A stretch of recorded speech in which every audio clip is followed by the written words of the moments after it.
इस मूवी की शुरुआत में हमें एक वीडियो दिखाया जाता है जिसमें ऑर्कोवेल्स डेंजर शिकारी होते हैं। ये बहुत इंटेलिजेंट होते हैं। ये छोटी मछलियों से लेकर बड़े व्हेल तक का शिकार कर सके हैं। इसके बाद एक फीमेल व्हेल सीटो को दिखाया जाता है जो पिछले 20 सालों से थाईलैंड के एक वाटर पार्क में रह रही है। पहले सीटो बहुत फेमस थी और इंसानों से जुड़ी हुई थी, लेकिन जब उसका बच्चा पैदा हुआ और पार्क मैनेजमेंट ने उसका बच्चा उससे अलग कर दिया तो उसका बिहेवियर पूरी तरह बदल गया था। फिर पार्क की एक वर्कर चिल्स को दिखाया जाता है जो अपनी कोलीग से कहती है कि मैं सीटो के साथ कुछ समय बिताना चाहती हूँ क्योंकि उसे सीटो से बहुत लगाव था। कोलिंग वहाँ से चली जाती है। चेल्स टैंक में उतरकर सीटो को पुकारने लगती है। तभी सीटो पीछे से आकर उस पर हमला कर देती है। फिर हमें एक लड़की मैडी को दिखाया जाता है जो एक रेस्टोरेंट में काम कर रही होती है। तभी उसका फ्रेंड चैड वहाँ आ जाता है। मैडी घबरा जाती है और पूछती है कि तुम अंदर कैसे आए। चैड बताता है कि बैक डोर से वो खुला हुआ था। फिर वो दोनों बातें करने लगते हैं। चैड मैडी से कॉलेज ऑफ म्यूजिक की पढ़ाई के बारे में पूछने लगता है। मैडी बताती है कि वो अगले साल ग्रेजुएट हो जाएगी और अपनी ग्रेजुएशन सेरेमनी में एक म्यूजिक परफॉर्म करने वाली है। चैड कहता है कि मुझे तुम पर पूरा भरोसा है कि उसका परफॉर्मेंस बहुत अच्छा होगा। तभी चैड मैडी को ग्रेजुएशन के मौके पर एक नेकलेस गिफ्ट में देता है। मैडी उसे देखकर खुश हो जाती है। फिर चैड उससे कहता है कि हम दोनों थाईलैंड ट्रिप पर चलेंगे ताकि सीटो नाम की फीमेल व्हेल को देख सके। चैड बताता है कि वो सीटो की कहानी जानता है। वो दोनों बात कर ही रहे होते हैं तभी एक आदमी गन लेकर अंदर आ जाता है। वो उन दोनों के फोन टेबल पर रखवा देता है। मैडी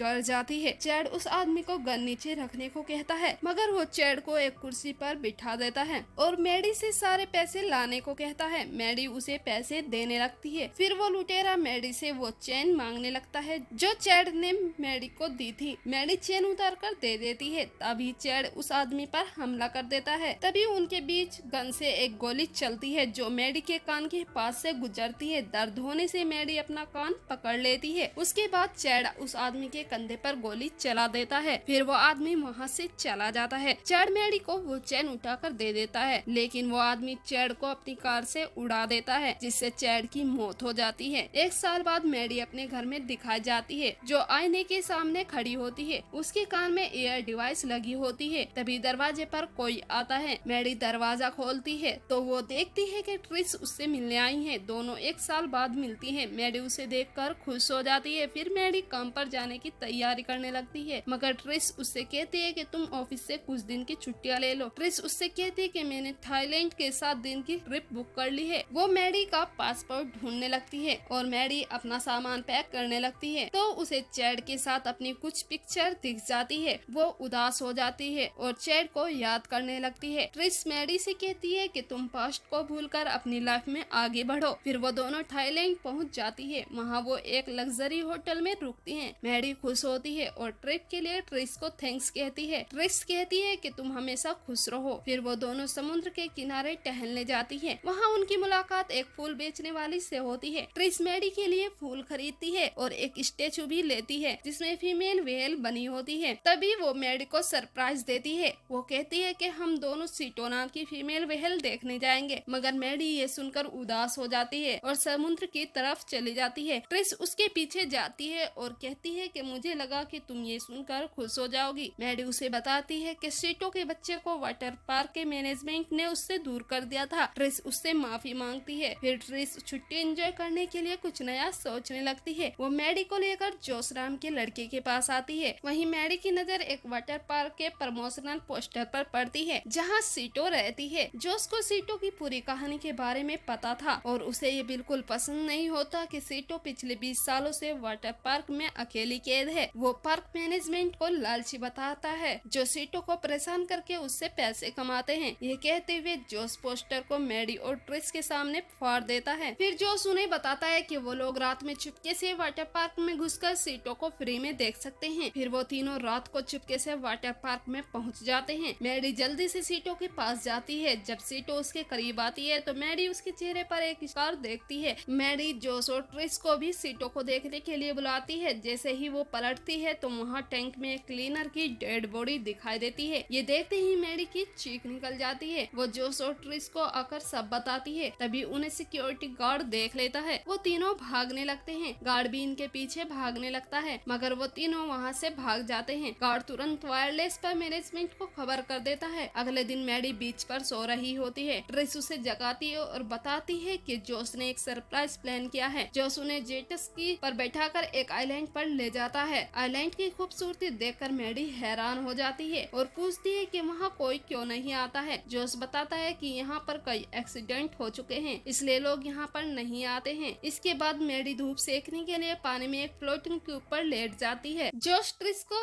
जेट स्की पर बैठाकर मैडी के चारों तरफ घूमता रहता है। तभी अचानक किसी चीज से उनकी टक्कर होती है और वो दोनों पानी में गिर जाते हैं। ट्रिस तैरकर मैडी के पास पहुँचती है। मैडी उसे ऊपर खींच लेती है। जोस जेट स्की की तरफ दौड़ता है और उस पर चढ़ जाता है। तभी एक व्हेल सामने से आती है और जोस पर हमला कर देती है। मैडी और ट्रिस ये देखकर डर जाती है। वो जोस को अपने पास आने को कहती है, लेकिन व्हेल जोस को पानी के अंदर खींच लेती है और उसे मार देती है। मैडी कहती है कि हमें जल्दी से उस चट्टान पर पहुंचना होगा। वो कहती है कि वहां तक पहुंचने के लिए चुपचाप पानी को पीछे धकेलना होगा ताकि व्हेल को पता न चल सके। वो धीरे धीरे चट्टान के पास पहुंच जाती है। तभी व्हेल फ्लोटिंग ट्यूब की रस्सी खींचकर उन्हें वापस पानी के बीच में ले आती है। फिर वो व्हेल उनके चारों तरफ घूमता रहता है।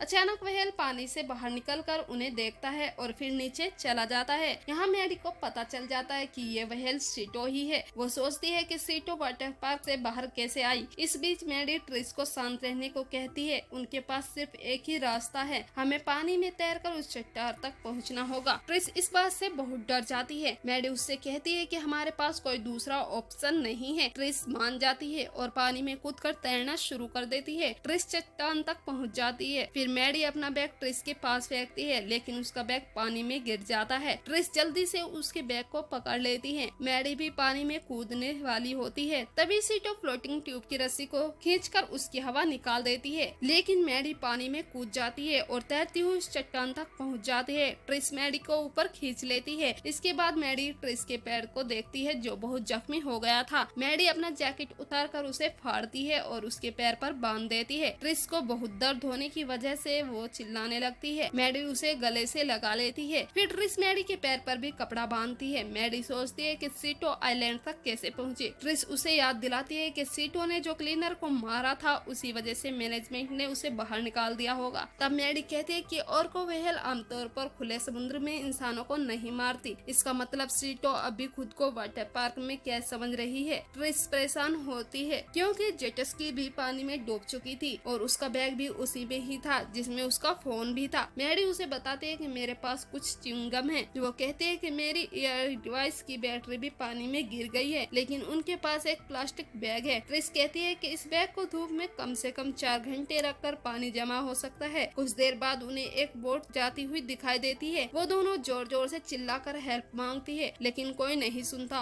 और बोट वहाँ से चली जाती है। फिर उन्हें एक टॉर्च मिलती है। वो रात को टॉर्च से लगातार सिग्नल देती रहती है ताकि उन्हें कोई देख सके। फिर वो दोनों वहीं रात बिताती है। अगली सुबह ट्रिस मैडी को जगाती है और बताती है कि प्लास्टिक बैग में पानी आ चुका है। मैडी बैग उठाकर एक बूंद पानी पीती है और फिर ट्रिस को दे देती है। ट्रिस कहती है कि वो भूख से मर जाएगी। तब मैडी को याद आता है कि चट्टान पर चढ़ते हुए उसके पैर के नीचे कुछ आया था। ट्रिस मैडी के पैरों को पकड़कर उसे पानी में छोड़ती है। तभी मैडी को सीटो दिख जाती है। मैडी घबरा जाती है और डर की वजह से पानी में गिर जाती है, लेकिन वो खुद को संभाल लेती है और जल्दी से चट्टान पर चढ़ जाती है। इसके बाद मैडी और ट्रिस सेल्स खोलती है और अंदर का खाना खा लेती हैं। ट्रिस बहुत टूट चुकी है। वो कहती है कि मुझे पछतावा है, मैं तुम्हें यहाँ लेकर आई हूँ। मैडी कहती है कि तुम्हारी कोई गलती नहीं है, तुम मेरी सबसे अच्छी दोस्त हो। ट्रिस कहती है कि मैं इस लायक नहीं हूँ। फिर वो सारा सच बता देती है कि रेस्टोरेंट में जो हमला हुआ था मैं उसमें शामिल थी। हम चोरी के पैसे आपस में बांटने वाले थे। ट्रिस कहती है कि मुझे कॉलेज की प्रैक्टिकल ट्रेनिंग की फीस भरने के लिए पैसे चाहिए थे, लेकिन मुझे नहीं पता था कि वो गन लेकर आएगा। वो उस घटना के बाद 1 साल तक गायब रही। फिर जब उसकी कंडीशन अच्छी हुई तो वो वापस लौटी ताकि अपने गुनाहों की भरपाई कर सके। ट्रिस मैडी से माफ करने को कहती है, लेकिन मैडी टूट चुकी थी और मैडी उसे माफ करने से मना कर देती है। मैडी कहती है कि तुम ही चैड की मौत की जिम्मेदार हो। ट्रिस दोबारा माफी मांगती है, मगर मैडी उसकी तरफ पीठ करके बैठ जाती है और अपनी इयररिंग डिवाइस निकाल देती है ताकि उसे कुछ आवाज न आ सके। ट्रिस बहुत दुखी होती है। वो फैसला करती है कि वो पानी में कूदकर सूखी जमीन तक जाएगी और मैडी को बचाएगी। जैसे ही मैडी को पता चलता है तभी वो ट्रिस को वापस बुलाने चिल्लाने लगती है। ट्रिस तेजी से दौड़ने लगती है, तभी सीटो ट्रिस की तरफ बढ़ती है। मैडी तुरंत पानी में कूद जाती है ताकि सीटो का ध्यान भटक सके और ट्रिस वहाँ तक पहुँच जाए। ट्रिस शोर तक पहुँच जाती है और मैडी भी दूसरी चट्टान पर पहुँच जाती है। तभी उनके ऊपर से एक प्लेन उड़ता है। वो दोनों चिल्लाने लगती है। ट्रिस जल्दी से रेत पर हेल्प लिखती है, मगर वो प्लेन भी वहाँ से चला जाता है। ट्रिस को गुस्सा आ जाता है। वो चिल्लाते हुए फिर से पानी में चली जाती है। मैडी ट्रिस को पानी से बाहर जाने को कहती रहती है। तभी सीटो ट्रिस पर हमला कर देती है और पैर पकड़कर उसे अंदर खींच लेती है। कुछ देर बाद ट्रिस वापस शोर पर आ जाती है, मगर ज्यादा खून बहने की वजह से ट्रिस की मौत हो जाती है। मैडी पूरी तरह टूट जाती है। अचानक वहाँ पर तेज बारिश होने लगती है। मैडी खुश हो जाती है और बारिश का पानी पीकर अपनी प्यास बुझाती है। तभी सीटो पानी से निकलकर मैडी की तरफ देखती है तो मैडी उससे लड़ने के लिए सोचती है और पानी में कूदकर शोर तक पहुंच जाती है। मैडी ट्रिस के पास जाती है और रोते हुए कहती है कि मैंने तुम्हें माफ कर दिया था। फिर मैडी ट्रिस को वहीं दफना देती है। फिर वो देखती है कि वो वहाँ है जहाँ पर जेटस की डूबी थी। वो पानी में कूद जाती है। उसे पानी के अंदर एक छोटा बैग मिलता है जिसके अंदर एक सारल मिल जाता है और जेटस की के नीचे छिपकर वेट करने लगती है। जैसे ही सीटो उसके करीब आती है, मैडी शार्प टूल से उस पर हमला कर देती है। घायल होने के बाद सीटो वहाँ से भाग जाती है। फिर मैडी बेहोश होकर पानी के ऊपर आ जाती है। अगले दिन रेस्क्यू टीम वहाँ पहुँच जाती है और मैडी को वहाँ से निकाल लेती है। कुछ समय बाद मैडी को एक बड़े कॉन्सर्ट में म्यूजिक बजाते हुए दिखाया जाता है। उसका परफॉर्मेंस खत्म होते ही वहाँ सब मौजूद तालियां बजाने लगते हैं और फिर यहीं पर हमारी मूवी का एंड हो जाता है।